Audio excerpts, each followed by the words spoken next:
Alright guys, so patch 1.1 for Genshin Impact is finally around the corner and let's get right into it. Straight off the bat, we're getting a new reputation system, and these are the prerequisites to unlock the system. You need to be adventure rank 25 or above, and you need to complete the Archon quest called The Outlander Who Caught the Wind.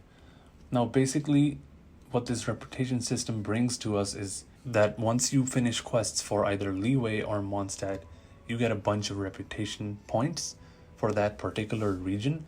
And once you collect those points, you can turn them in for rewards, I believe. Now, one thing that you guys should note is that each week you can complete up to 3 requests in total across all cities. So from what I make of this, the number of requests are limited, so you will need to choose quests for either Leeway or Mondstadt, depending on the rewards or whatever the system brings to us, which means that they're limited. So if you take requests for Leeway, you won't be able to do it for Mondstadt. And looking at the rewards, we're getting a bunch of blueprints, we're getting name cards, recipes. So not really much of a content update so far, but kind of like a quality update, if you will. And we're getting some cosmetic rewards. I don't mind them. I mean, I would have probably preferred something like a 4-star or maybe even 5-star weapons, but I guess that's maybe a bit too much to ask for.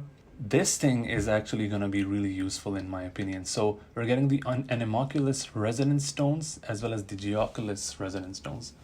And what these stones do is that they reveal the location of the different Anemoculi or the Geoculi within the map.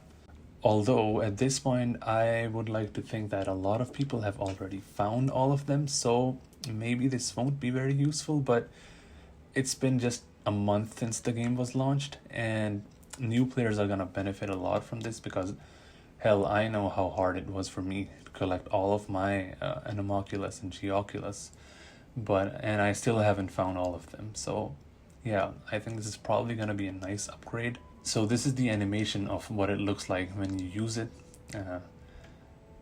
Furthermore, we're getting this item called the wind catcher, and what it does is that it allows you to create a wind current, which allows you to fly up for a while. And I think this is going to be really useful because a lot of times I find myself stuck at places where I want to reach to a rooftop or climb up a tree and try to get my hands on a certain item that is lying above, and I think this item is going to be really useful in those situations. Bear in mind though that once you use it, it has a 100-second cooldown, so you can't really spam it.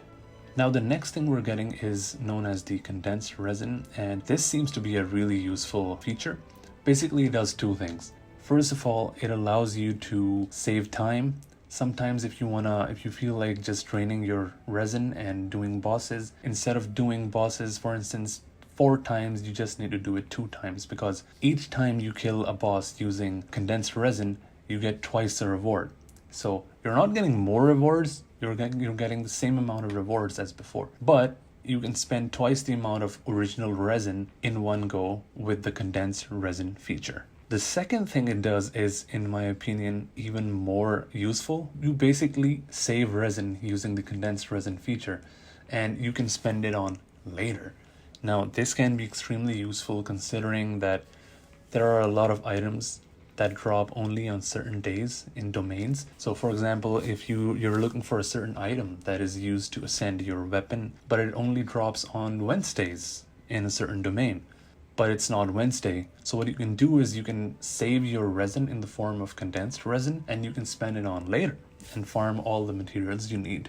Next, we're getting the NRE, which is basically a food pouch and allows you to store a bunch of different kinds of food. I think this is a really nice quality update because as of late in battles, if you want to heal your characters or revive them, you need to disengage from battle. You need to go all the way to your inventory, look up the respective item, use it, and then resume battling. So what this allows you to do is that there's a button that pops on your screen, and the respective food item, whatever you need, like if you want to heal or revive, depending on what you need, it's going to pop on your screen and you can use it conveniently.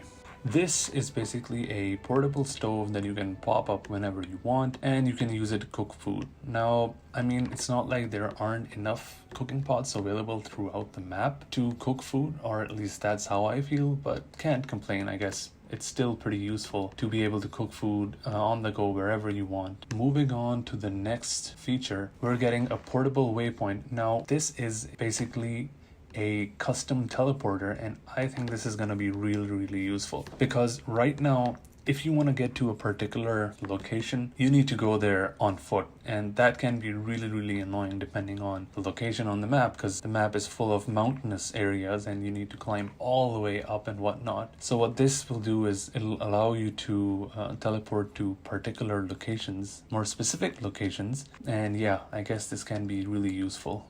Now what we have here is basically an item that allows you to track down chests that are near you. Upon use, a prompt will appear directing you towards the nearest chest in the vicinity. And I think this is going to be really useful because there are thousands and thousands of chests, and it's important to note that I'm not sure if all those chests respawn, but some of them certainly do, and it's really difficult to track down each and every chest on the map. I mean, yeah, a lot of people are using the interactive map and whatnot, but I think this is a cool little feature that allows you to track down chests better. And then we have a bunch of features that are basically linked with the reputation system. Once you reach reputation level 2, you have NPCs that tell you the locations of the ore deposits in the region. Moving further, when you get to level 4, you get discounts at Good Hunter and One Min restaurant. You get name cards, you get a bunch of food recipes, etc. Reach reputation level 8 in Mondstadt to get the stylized wind gliders, etc. Yeah, basically all the rewards that you get after reaching different reputation levels. Next, we have the archive system, which is divided into 5 categories, namely tutorials, geography, equipment, materials, and books. So basically, it's like the codex of Genshin Impact, and it gives you a bunch of tutorials, gives you information on the geography, viewpoints in the game, gives you more information about the materials and resources you have, etc. And of course, you can read books.